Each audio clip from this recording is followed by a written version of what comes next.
बिस्मिल्लाहिर्रहमानिर्रहीम। अस्सलाम वालेकुम। पाकिस्तान के सियासी और अदालती मंजरनामे पर हलचल मचाने वाली तीन इंतहाई आम और बड़ी खबरों की तफसील इस वीडियो में आपके सामने रखनी है। 8 फरवरी को फार्म 45 और फार्म 47 की जो कहानी शुरू हुई थी, आज उस हवाले से सबसे आम और बड़ा फैसला आया है।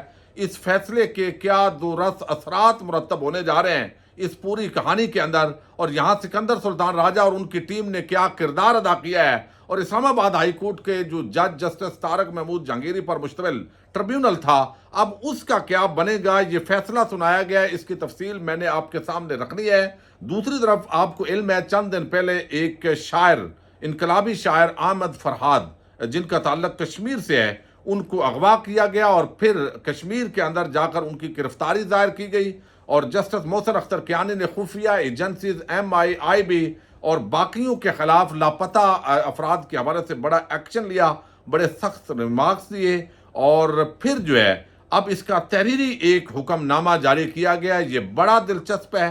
अब खुफिया एजेंसीज के हवाले से उन्होंने इसमें क्या लिखा है ये भी आपके सामने रखना है। जो ही तहरीक इंसाफ की जो खतरनाक तहरीक है उसका आगाज हुआ है, उसके साथ ही अब नामालूम मुतहरक हो गए हैं और अगवा का सिलसिला भी शुरू हो चुका है। डॉक्टर शहबाज गिल के भाई को अगवा किया गया है, वो कहाँ हैं और उनके हवाले से क्या जो है वो मौक़िफ़ है डॉक्टर शहबाज गिल और फैमिली का। लाहौर हाई कोर्ट में इस हवाले से एक पटिशन भी फाइल की गई है। ये तमाम तर तफसील भी आपके सामने रखनी है। लेकिन सरगोदा के अंदर इस वक्त इंसदाद दहशत गर्दी अदालत जो है पिछले 7-8 घंटे से उमर अयूब और तहरीक इंसाफ की जो लीडरशिप है, जिन पर मियाँ वाली और मुख्तलिफ जगहों पर केसेस बनाए गए थे, इंसदाद दहशत गर्दी अदालत का जज अंदर बैठे हैं। बाहर पुलिस ने पूरे इलाके को सील किया हुआ है, अंदर जाने की इजाज़त नहीं दे रहे। मीडिया के साथ वो गुफ्तगू भी कर रहे हैं और महफूज फैसला आज सुनाया जाना है। और अगर ये देखा जाए जज साहब की तरफ से कि यकतरफा तौर पर वो फैसला कर सकते हैं, चूँकि वहाँ पे जो है वो जजज मौजूद हैं, लेकिन उनको पता भी होता है, इतने कई कमज़ोर बुज़दिल जज होते हैं, उनको पता होता है कि पुलिस ने बाहर लोगों को रोका हुआ है, इसके बावजूद जो है वो गेम कर जाते हैं। हालांकि उनको चाहिए था कि जज की उस कुर्सी से उतर के बाहर आते, और जिस तरह सिक्योरिटी का बहाना बनाकर उनको रोका गया है, इस पूरी जो कार्रवाई है, मकसद ये है कि उनके खिलाफ फैसला है। चूंकि वो पेश नहीं हुए तो लिहाजा उनके खिलाफ फैसला है, ये इसको करार दिया जा रहा है। तो ये एक नया सिलसिला शुरू हुआ है, तो ये एक बड़ी खबर है। दूसरी तरफ सनम जावेद को पूरा दिन घुमाते रहे गाड़ी के अंदर, जो टेम्परेचर है आपको इल्म है, उस खातून को तोड़ने के लिए बिल आकर उसको गुजरांवाला की इंसदाद दहशत गर्दी अदालत के अंदर पेश किया गया। और पहले सुबह इंसदाद दहशत गर्दी अदालत के अंदर मियाँ अली अशफाक और उनकी टीम पहुंची और कहा गया जी कि वो तो हमें पता ही को नहीं, हमारे पास उसका केस आ ही नहीं अभी। तो ये इस तरह की जो चीज़ें हैं वो साथ शुरू हो गई हैं, तो सख्त कार्रवाइयाँ शुरू हो गई हैं। इसके साथ डॉक्टर शहबाज गिल अगरचे बहुत सारे लोगों को अब अगवा किया जा रहा है रोजाना की बुनियाद पर, और ये सिलसिला उस मौके पे शुरू हुआ है जब एक तरफ इन्वेस्टमेंट के नाम पर हमारे वजीर आजम, आर्मी चीफ और पूरी टीम जो है वहाँ पे पूरा कबीला वो इन्वेस्टमेंट जो है वो लेने के लिए और एग्रीमेंट करने के लिए और चाइना को मनाने के लिए वहाँ पे मौजूद थे। साथ ही यहाँ पे ये सिलसिले शुरू हो गए हैं, और लगता यह है कि आने वाले दिनों के अंदर जो मामलात हैं वो मजीद जो है वो सख्ती की तरफ जाते हुए दिखाई दे रहे हैं। अब जो डॉक्टर शहबाज गिल हैं, उनके जो भाई हैं, उनके हवाले से बताया गया है, एक तो लाहौर हाई कोर्ट में ये दरख्वास्त दी गई है, उनके भाई हैं गुलाम शबीर, उनकी बादियाबी की ये दरख्वास्त है। और आपको इल्म है अदर मिशवानी साहब, उनके दोनों भाई, उनको भी उठा लिया गया है। इस तरह और लोगों को भी उठाया जा रहा है। और ये दरख्वास्त शहबाज गिल के एक और भाई हैं मोहम्मद यासीन, उनके खिलाफ दायर की गई है, यानी उन्होंने उनकी जानब से यह दायर की गई है। गुलाम शबीर डॉक्टर शहबाज गिल के भाई हैं। शहबाज गिल तहरीक इंसाफ के दौरे हुकूमत में वफाकी और सूबाई हुकूमत में काबीना का हिस्सा रहे हैं। और ये दरख्वास्त में लिखा गया कि गुलाम शबीर को गुज़श्ता रोज़ उनकी रहायशगाह ख़ियाबान अमीन से अगवा किया गया। पुलिस यूनिफॉर्म समेत सादा कपड़ों में अफराद ने रात घर से उन्हें अगवा किया, और लाहौर की रहायशगाह पर छापे से कबल पुलिस जो है वो नामालूम अफराद समेत उन्होंने फैसलाबाद की उनकी रहायशगाह पर भी जो है वो इंटर हुई है, लेकिन वहाँ वो मौजूद नहीं थे। इनका ताल्लुक ना किसी सियासी जमात से है और ना ये सियासी हैं, इनको बाजियाब करवाया जाए। ये दरख्वास्त जो है ये दरख्वास्त दी गई है, तो इससे अंदाज़ा होता है कि रात ये 12:15 बजे इनको उठाया गया ख़ियाबान अमीन से। नकाब पोश मुसल्लह अगवाकार की कसीर तादाद आई और अगवा करके हमरा ले गई है, ये जो है वो कहना है ان کا اور ڈاکٹر شہباز گل نے جو خود بتایا ہے، وہ کہتے ہیں میرے ناکردہ جرائم کے بدلے میرے بڑے بھائی غلام شبیر کو لاہور سے کل اغوا کر لیا گیا۔ ویسے سیاست کوئی جرم نہیں، لیکن آج کل کیونکہ بنا دیا گیا ہے تو بتاتا چلوں کہ میرے بھائی کا سیاست سے کوئی دور دور تک لینا دینا نہیں ہے۔ چند دن پہلے ایک بہت طاقتور شخصیت نے مجھے فون پر دھمکیاں دی اور اس کے بعد میرے بھائی کو اغوا کیا گیا۔ مجھے پتا تھا اور ہے کہ سچ بولنے کے نتائج بھگتنا پڑیں گے، لیکن میرا اللہ پر ایمان ہے اور اللہ جو کرے گا بہتر کرے گا، حسبنا اللہ و نعم الوکیل، یہ انہوں نے ٹویٹ کیا ہے۔ تو یقینی طور پر جو اغوا کار ہیں، آپ کو علم ہے وہ بڑے سیانے ہیں، وہ اگرچہ ایکسپوز ہو چکے ہیں، لیکن حالات و واقعات کے تناظر میں جو ایک خوف کی فضا ہے، پوری پاکستانی قوم کو پتہ ہے کہ یہ اغوا کار کون ہے، یہ ڈاکٹر شہباز گل کو بھی پتہ ہے، لیکن جب تک وہ جو ہے وہ اس کا ذکر نہیں کریں گے پراپرلی تو ہم بھی یہ بات نہیں کرتے۔ لیکن بہرحال ان کے بھائی کو اٹھا لیا گیا اور اس کی بنیادی وجہ ڈاکٹر شہباز گل جو ہے ان کا جو سخت موقف ہے وہی جو ہے وہ بتایا جا رہا ہے۔ اچھا، دوسری طرف جو ہے ایک اور بڑی عام ڈیولپمنٹ ہوئی ہے چند دن پہلے، آپ کو علم ہے کہ جو احمد فرحاد ہیں شاعر، ان کو اغوا کیا گیا اور اس کے بعد اسلام آباد ہائی کورٹ کے جو ججز ہیں وہ اس وقت ویسے بھی تپے ہوئے ہیں۔ 6 ججز نے خط لکھا ہے جو ایجنسیز کی انوالومنٹ ہے اس پر، تو اس وقت ایسے ہی ہے کہ اسٹیبلشمنٹ اور عدلیہ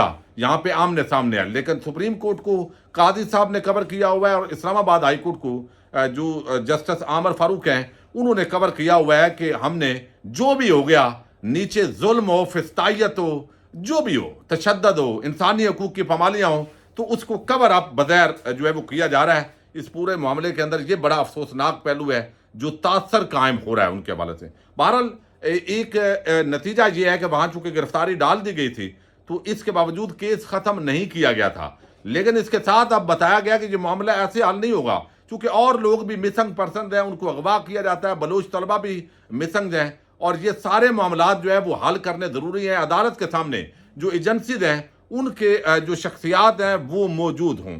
اب یہاں پہ میں آپ کے سامنے رکھ دیتا ہوں عدالت عالیہ کے جسٹس محسن اختر کیانی، انہوں نے تحریری حکم نامہ جاری کیا ہے جس میں کہا گیا کہ فرحاد علی شاہ کی گرفتاری جن حالات میں ریکارڈ پر لائی گئی وہ غیر قانونی عمل ہے، یعنی اس کو انہوں نے غیر قانونی عمل قرار دیا ہے چونکہ اسلام آباد سے تو اغوا کیا گیا ہے، اٹھایا گیا ہے۔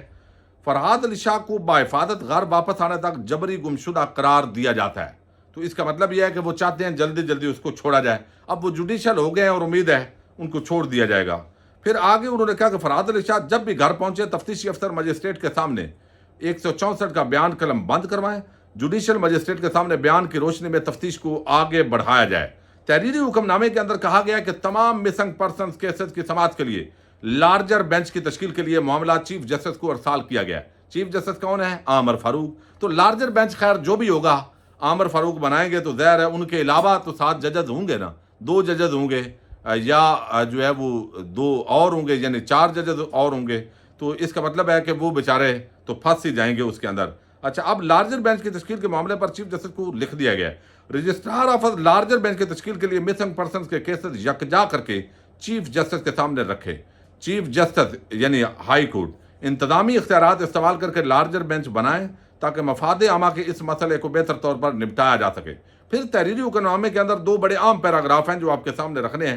کرمنل جسٹس کمیٹی کے آئندہ اجلاس میں ایم آئی ایس آئی اور آئی بے کے ڈی جیز اور انچارج سی ٹی ڈی کو مدعو کیا جائے۔ یہاں پہ مدعو کیا یعنی ان کو دعوت دی جائے، وہ آ کے دعوت کھا جائیں، تو کہا گیا ہے کہ وہ اپنی سفارشات اور گزارشات کرمنل جسٹس کمیٹی میں زیر بحث لائیں۔ قومی سلامتی امور والے مقدمات ان کیمرہ سماعت کے لیے مقرر کیے جائیں، یعنی چونکہ ایجنسی عموماً کہتی ہیں کہ یہ ملک کی سلامتی کا معاملہ ہوتا ہے، یہ بڑے دہشت گرد ہوتے ہیں جن کو ہم اٹھاتے ہیں، تو یہ بڑے باغی اور غدار ہوتے ہیں، تو عدالتیں چھوڑ دیتی ہیں۔ تو اس معاملے کو انہوں نے یعنی I S I, M I اور آئی بی کے ڈی جیز ڈائریکٹر انٹیلیجنس ان کو اس کے اندر بلا لیا گیا جی کہ وہ یہ چیف جسٹس صاحب کریں گے، کون؟ عامر فاروق صاحب۔ پھر تحریری حکم نامے کے اندر کہا گیا ہے کہ اعلیٰ تحقیقاتی اداروں کے سربراہان سے ان کیمرہ بریفنگ کے بعد میڈیا پر رپورٹنگ نہ کرنے کے احکامات جاری کریں۔ جبری لاپتہ فرد سید فرحاد علی شاہ تاحال اپنے گھر نہیں پہنچ سکا۔ اٹارنی جنرل اور وزیر قانون کی کوششوں سے بتایا گیا کہ فرحاد 2 مقدمات میں گرفتار ہے۔ حالات کے پیش نظر مغوی کو اس عدالت میں پیش نہیں کیا جا سکا۔ عدالت نے تحریری حکم نامے میں کہا ہے کہ حقائق مد نظر رکھتے ہوئے عدالت اس نتیجے پر پہنچی ہے कि मुगवी को जबरी लापता किया गया। रियासती इदारे अपनी मुकम्मल कोशिश के बावजूद मुगवी को बादियाब कराने में नाकाम रहे हैं। अब थाना लोई भीर की हदूद से जबरी गुमशुदगी का सफर थाना धीर कोट आजाद कश्मीर की हदूद में मदका खेज तौर पर कानूनी दायरा अख्तियार में दाखिल हो गया। फरहाद अली शाह की गिरफ्तारी जिन हालात में रिकॉर्ड पर लाई गई, अदालत इसे गैर कानूनी अमल करार देती है। ये बहुत बड़ा और आम फैसला है, लेकिन ज़ाहिर है उनकी जो स्टेटमेंट है दफा 164 की, वो अहमद फरहाद की बड़ी ज़रूरी है। अब उसकी रोशनी के अंदर देखा जाएगा कि उन पर अगर उन्होंने सच बोल दिया तो मजीद उन पर भी 100 मुकदमा बन सकता है, और अगर उन्होंने कुछ थोड़ा सा बताया कि वैसे ही हो गया था तो शायद मामलात जो है वो चले जाएं। अच्छा, दूसरी तरफ जो गेम हुई है आपको इल्म है, इसकी तवक्को थी। यानी वो कहते हैं ना, ये फार्म 47 और 45 की जो कहानी 8 फरवरी को शुरू हुई। तहरीक इंसाफ फार्म 45 के अंदर इलेक्शन जीती और दूसरी जो पार्टी थी नून लीग और पीपल्स पार्टी, वो फार्म 47 के अंदर जो है खास तौर पे नून लीग को जितवाया गया। ये तहरीक इंसाफ का मौक़िफ़ है और इसकी रोशनी के अंदर उन्होंने काफ़ी एविडेंसेस पेश किए हैं। अब इस मामले के अंदर चूंकि उस वक्त की निगरान हुकूमत एस्टैब्लिशमेंट पर इल्ज़ाम आता है और उसके साथ जो है वो नून लीग पीपल्स पार्टी अपने तौर पर ब्यूरोक्रेसी आरओ जो अपॉइंट किए गए, फिर कादी साहब के फैसलों का एक अपना किरदार, जब कागजात नामजदगी दाखिल होने थे, जब छीनने जाने थे, तो कादी साहब का पुरस्रार तौर पर बैरून मुल्क जाना, इस पर भी सवालात उठाए जाते हैं। तो ये सारी कहानी और फिल्म जो है वो इलेक्शन की चलती रही। इलेक्शन हुआ, फार्म 47 के तहत हुकूमत बना दी गई और फिर हमने देखा कि यहाँ पे जो है वो ट्रिब्यूनल के अंदर मामला गया। इस्लामाबाद हाई कोर्ट के जजेज इतने में 6 खत लिख चुके थे इंटेलिजेंस एजेंसीज की कारकर्दगी पर और उनकी मुदाखलत और वीडियोस बनाने और बेडरूम के अंदर घुसने के मामलात वो ज़ेर बहस ला चुके थे। ऐसे माहौल के अंदर जस्टिस तारक महमूद जहांगीरी जो है वो ट्रिब्यूनल मुकर्रर हुए। अब वो जब ट्रिब्यूनल मुकर्रर हुए तो उन्होंने पकड़ लिया इलेक्शन कमीशन को भी और पकड़ लिया 3 जो उम्मीदवार थे इस्लामाबाद से नून लीग के, वो फंस गए और उनकी ऐसी गर्दन दबोची कि फौरी तौर पर वो तमाम किरदार जिन्होंने धांधला किया था, जिन्होंने पाकिस्तानी कौम के खिलाफ जंग छेड़ी थी, जिन्होंने उनके मैंडेट की तौहीन करके पांव तले आइन और कानून को रौंदा था, वो सारे मुतहरक हुए और अचानक उनकी दौड़ें लगी और ऐवान सदर से जरदारी बैरून मुल्क गया। और इस दौरान चूंकि जरदारी को तो जमहूरियत पसंद बनाना है ना, तो इस दौरान ये बड़ा आम मामला होता है कि जब कोई बड़ी कार्रवाई डालनी हो तो ऊपर वाला बंदा चला जाए बाहर और नीचे से कार्रवाई डाल ली जाए। जैसे हद की इज्जत बिल है पंजाब के अंदर, गवर्नर ने बढ़ के मारी, फिर जरदारी साहब से मुबैना तौर पर रब्ता किया गया, या रब्ता हुआ होगा या नहीं हुआ होगा, बहरहाल वो गवर्नर साहब बैरून मुल्क गए और पीछे से उनको भी पता था कि कायम मकाम गवर्नर दस्तखत कर देगा, लेकिन ये कार्रवाइयाँ चलती हैं। जरदारी साहब बैरून मुल्क गए दुबई पुरस्रार तौर पे और पीछे से यूसुफ रजा गिलानी वो जो है वो थे, आपको इल्म है, कायम मकाम सदर बने और उन्होंने दस्तखत करके इसको जो है वो एक नया आर्डिनेंस जारी किया, सदारती आर्डिनेंस। और इस सदारती आर्डिनेंस के अंदर करार दिया गया कि भाई ये जो जज है ये तो हमें नहीं छोड़ेगा। अगर 3 हल्के इस्लामाबाद के पकड़े गए हैं और फार्म 47 मैच कर गए हैं बाकी सब के और नून लीग के पास है ही नहीं, उनके जो जीते हुए उम्मीदवार हैं, तो जब वो सारे दौड़े तो उन्होंने कहा ये अगर 3 खुल गए तो बाकी इसका मतलब है पूरे मुल्क में सारा मनसूबा नाकाम हो जाएगा। तो सदारती आर्डिनेंस में कहा गया कि ट्रिब्यूनल का इख्तियार जो है वो है इलेक्शन कमीशन को। नए जज जो है वो रिटायर्ड जजेस को भी अपॉइंट करेंगे। यानी एक रिटायर्ड बंदे को क्या चाहिए कि अगर मजीद नौकरी मिल जाए तो वो बेचारा हुकूमत के खिलाफ कहाँ फैसला देगा। बहरहाल उन्होंने कहा कि ये करें और उसके अंदर करके तो किसी भी जज जो सुन रहा हो मुकदमा, बेशक जिस स्टेज पे भी हो, तो उससे इलेक्शन कमीशन ले भी सकता है। इस तरह की शिकें डाली गई और इसके तहत फौरी तौर पे वो जो नून लीग के 3 उम्मीदवार थे वो इलेक्शन कमीशन पहुंचे। इलेक्शन कमीशन ऑलरेडी उस पर इल्जाम है कि पूरे डाके के अंदर वो एक फरीक है, एक मुल्ज़म की हैसियत रखता है कि पाकिस्तानी टैक्स पेयर के टुकड़ों पे पल के वो पाकिस्तानी कौम के खिलाफ उन्होंने इकदाम किए हैं, ये उन पर इल्जाम है। लेकिन बहरहाल वो उन्होंने महफूज किया, फैसला समाअत की और आज इलेक्शन कमीशन ने यह फैसला सुनाया है। चूंकि उन्होंने बेंच पे अदम एतमाद कर दिया जस्टिस जहांगीरी के, लिहाजा उनसे अब वो ले रहे हैं हम, और बाकी जो है वो हम किसी और बेंच के सामने लगाएंगे। तो ये आज फार्म 47 की जो कार्रवाई है, जो वारदात है बज़ैर, ये एक मरतबा कामयाब कर ली गई है और इस पे मिट्टी पाओ प्रोग्राम जो है वो चढ़ा दी गई है और आगे भी मुश्किल सूरत हाल है जो जिस तरीके से जो लाहौर हाई कोर्ट के जज हैं, जस्टिस मलक शहजाद को लाहौर हाई कोर्ट से निकाल लिया गया, वहाँ भी फील्डिंग अब सेट की जा रही है पूरी। तो लगता ऐसे है कि ये 4-5 साल, 3 साल, 2 साल, जितनी भी ये हुकूमत है या चंद माह है, ये इसी तरीके से जो है वो निकाल लेंगे।